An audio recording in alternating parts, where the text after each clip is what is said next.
and welcome to You Matter. My name's Ned Burwell. I am the host and the creator of You Matter. Today I'm here with a good friend of mine, Aaron Allen. Thanks for having me. Thanks for coming on the show. Yeah, definitely. It's great to have you here. Aaron is a very inspirational guy. I've watched Aaron change and grow and just become a really interesting and inspirational person in the community. So I wanted to have you on the show and tell us about your life, because I think it's a real inspiration and something that other people could look up to. Sure. So let's start out with, where did you come from? I came from Chatham, Ontario. So growing up, tell us a little bit about your childhood and what you experienced. I feel like childhood was a pretty difficult go for me. I was a very angry kid, and there were reasons in my life. I won't go too far into reasons, but there was, some alcoholism, divorce.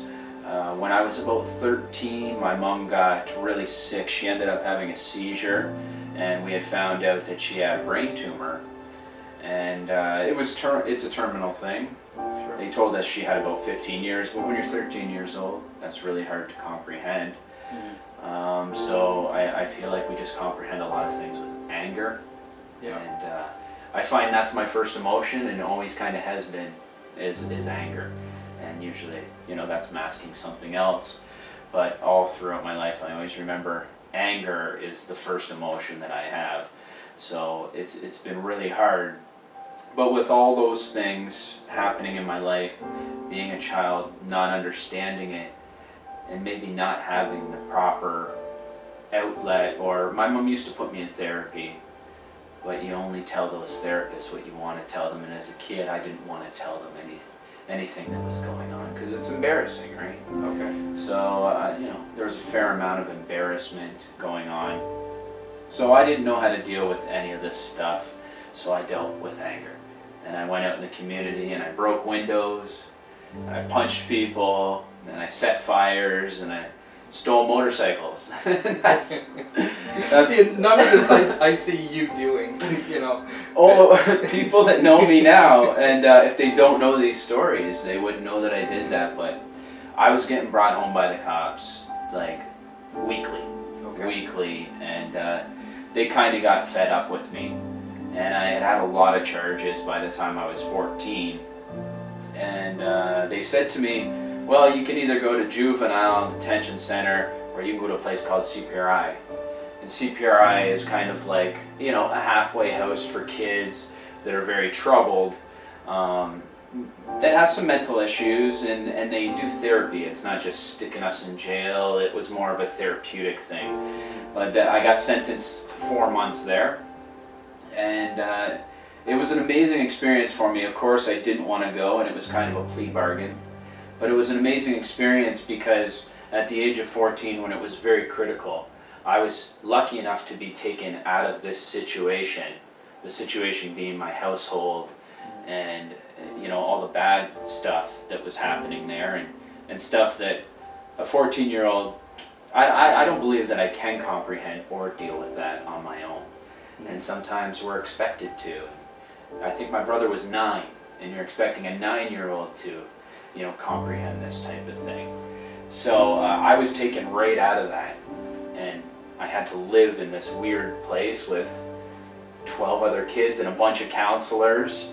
But I was very thankful that I got to see another world.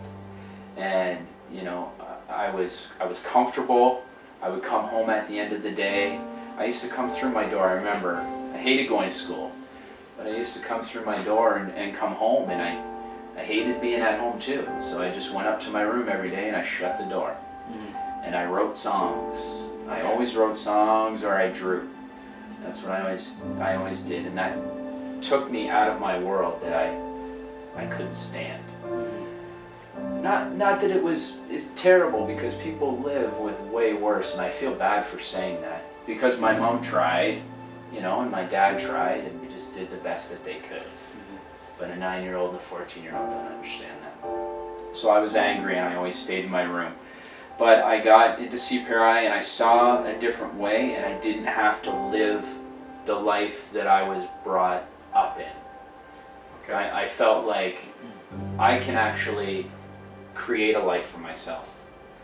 I don't have to live this life that I've been born into. So what brought that up? How did you have this epiphany? Was it at the institution you were staying at, or is it just something that being out of your situation just that sort of just came up for you? Yeah, I think it shocked me into it. Okay. You know, and when I was in it, like when you're in the rut of living this life, it's kind of just normal to you. Okay. And then when I got sentenced to this place, it shocked me out of it. It was a totally different way of life. I just clued in and I was like, this isn't right over here. This isn't, it doesn't need to be like this. There is another way. So tell me a little bit about the things that you've gone on to accomplish in your life. Like, let's highlight some, because people may not know how many things that you've achieved in your life. Because you're a pretty successful guy in a lot of ways, and you have some accomplishments. What are some of the things you've done? Well, my wife and I own a tattoo shop. Mm-hmm. That's our main thing that pays the bills. Yeah.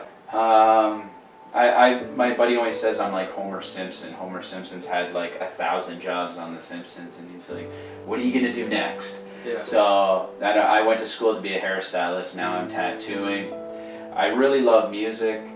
Music's my main thing. Through everything that was going on through all those times, music saved my life, and music's always been there for me. So it's very hard for me not to be able to do music as a job, as a career. So for some reason that'll always be there, and I would really love to just be able to do that on a level where it pays my bills. Sure.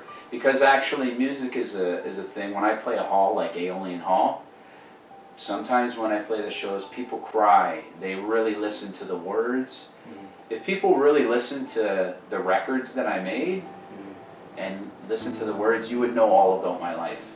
That's right. Because it's all about me. So, well, there is some other stuff in there, but most of the time it's all about me. So if you listen to the early records, there's stuff in there about suicide, depression. If you listen now, it's getting a little more happy. It's getting a little more happy. So music is my heart. I love to do that. We did a TV show, Pop and Chip Party. Yeah. That I used to do stand-up comedy before that, so that kind of got me into doing the sketch comedy. Because I have a kid and I can't be out till 2 in the morning doing comedy in Hamilton Sure. and crazy places. I don't know what else I've done. Being a dad's about the best achievement that I have. Yeah. I love being a dad. That is the craziest thing in the world. Being a dad is the best thing for me in the world. Sure. And I think that will always keep me out of depression. Because she's there smiling at me when I come home, and I think about her all day. I just wish I could spend all day with her. That's right. She's better than music. I could be with my kid all the time and forget about music, but I think that keeps me, the life that I've built keeps me out of the bad places. Sure. You know, And I've part created that. The reason why I asked you to come on the show is that even just listening to your music, like you say, there's a sense that I understand or know you somehow. And aside from our friendship, but I do feel like I know I can relate to so many things in you, and you've overcome, like, we've kind of quickly glazed over it, but you've overcome so many obstacles in your life, and in spite of that, you're doing really awesome, and you're just some of your musical achievements are, you've had quite a few of those along the way. And how many records do you have out now? I don't know. I think Aaron Allen stuff, maybe seven or eight. Okay. Including EPs and full lengths, and then I've done other projects where maybe there were another 4 CDs. Yeah. Maybe a dozen or so. Wow. But a dozen CDs. A dozen. I got a lot to say. I got a lot of crazy things going on up here, so I got to get them out. Mm-hmm. Yeah. Oh, we got Talk Radio, so that's my other band, and we did 2 EPs together. So yeah, at least a dozen or more records. Mm-hmm. Yeah. And what's the key? Like, and so these things keep you out of the woods, per se. Like, they keep you inspired and being creative. Like, what? I'm putting words in your mouth, but what does it do for you? Well, I think it keeps me distracted. Being distracted's good. But music also keeps me in the moment when I'm playing live. I've never been in the moment so much. Okay. When I'm on the stage and it's just going really well, I don't even think. It's like this magical thing that happens, and I share that with other people. And when Amy's singing with me, yeah, we've never been more in a moment than we are on the stage together, which is really crazy. So to be able to have that in my chaotic life, because I do a lot of things, those special things bring on a lot of moments of clarity. And those are little gifts that we need to give ourselves along the way. I can't just go to work and work a normal job and go home. And I said to my therapist one time, I really wish that I could just go to work, make my money, come home, and provide for my family. And she's like, you'll never be that. Stop being that. Stop trying to be that. And just be you. The money will come. You'll be able to support your family.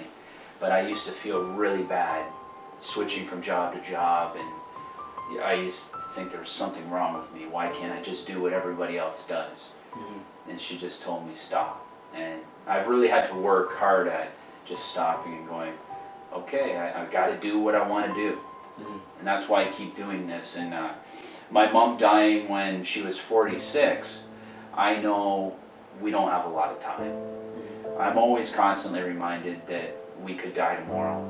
I'm 36. That's only 10 more years, and that's not enough time for me. No. 46 is not enough time for me. So if I'm going to die tomorrow, I got to really jam some stuff in here. Yeah. So I just keep trying to do stuff that I want to do and I want to experience. I don't believe in working, for me, the same job my entire life, because I want to do things. Well, I talk a lot about living a purposeful life. Yeah. And to live a life that's purposefully yours. And that's what I see you doing. So that's one of the qualities I love about you. I generally tend to tell you every time we get together that yeah. I love how you're just willing to follow your passion. Yeah. And to follow your joy in life. What would you tell maybe somebody that's sitting back and wishing they could do things in life? What would you tell that person? I'd tell them that I've been there, and I'm no more special than they are. I'm not smarter than you. In fact, I might be dumber. It's just a way of thinking, right? And yeah. I used to work in factories, and I like to think that I've worked in one of the worst factories. Probably. Yeah, and I walked away after 4 years, and I said, never again. And the reason I did that is it's really good money, but it wasn't healthy for me. And I saw a lot of my coworkers, and it's not mentally healthy for them either. You gotta have something. You gotta have a purpose.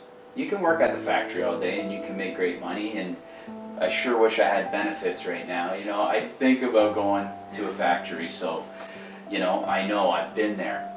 And it's not a bad thing, but I think a lot of those people get stuck in the ruts, and sometimes they're working 6 days a week, and they're working overtime, and there is no clarity moments. There isn't that moment where you're up on the stage and your mind's just clear. And I think people owe themselves that sort of thing. That's my little purpose right there. Okay. And that keeps me going. I think people owe that to themselves, to have those moments and not just work and provide, and that's great too. Now, how did you overcome it though? Like, I want to be something, and how do we get there? Like, because you've gotten there many times. What is it in you that allows you to do that? If I say I'm going to do something, I do it. So usually it just comes out of my mouth, and then I'm like, man, now I got to do that. What an idiot. Why did I say that? Yeah. So usually I just say something stupid like, let's make a TV show. And then I message somebody, I want to make a TV show. Hey, you want to get on board? Yep, I'm on board. And then I go, how do we get this done? Okay. I just kind of get a crazy idea, and then we do it. Just go for it. Just go for it. Yeah. But like, I've had to work on myself constantly for it's been a conscious effort since I met my wife when I was 18, and I'm 36 now, and I'm still very flawed. But I've had to look at myself every day from an outside perspective and kind of say, what do I not like about myself? Let's change this. where do I want to go? Who do I want to be? And I've done that probably since I got out of CPRI. Okay. Who do I want to be? Where do I want to go? I don't just live. I try to make a path for myself. I try to, go, this is what I want to do. Let's get it done. So you're saying something really important there, and a few things. The recipe to doing what you want is to do what you want. Yeah. Not to just jump in. We generally don't know how to do something For sure. before we get involved with it. But in the process of doing, we discover so much, and that's what I see you do. Yeah. You don't know how to be a comedian. No. You don't know how to be a musician. None of Yeah. that. It sort of comes in the process of becoming that. Yeah. You figure it out. You figure it out on the way. Yeah. And then the second part, what you just said is another important thing. You've taken time to look inward. Some of Exactly. that introspection. And that's an important thing. It's know who you are. For sure. Looking inward is pretty critical because I've always really been hard on myself. And it's bad to be too hard on yourself. I think I've been really hard on myself sometimes, and it makes you feel worthless. So I've learned to find a middle ground, of not feeling that bad, but looking at myself and going, oh, I really don't like how that happened, or I really don't like how I freaked out that one time. Let's see how we can not do that anymore. It's just looking at yourself from a perspective of, somebody else looking in on you and going, wow, that guy's nuts. Why did he freak out like that? Yeah. Sometimes I am like that. And Yeah. you got to figure out ways, And I don't get there by myself either. I always have to say that. I think it's really difficult to get to these places by yourself. If I make a TV show or I make a record or I do stand-up comedy, I've always asked for help. There's always been other people there. So when we get these harebrained schemes of let's make a TV show, other people come in, and then that's where the inspiration. People always say I'm really inspirational. Well, other people inspire me. They come along for the ride, and we do this together. Everything that I've done, I don't do alone. That's right. When you do things alone, it's really hard, and it can get really dark. Reaching outward, pulling people in, and doing it together can give you a lot of strength. So that's how I really feel. Hey, let's make a TV show.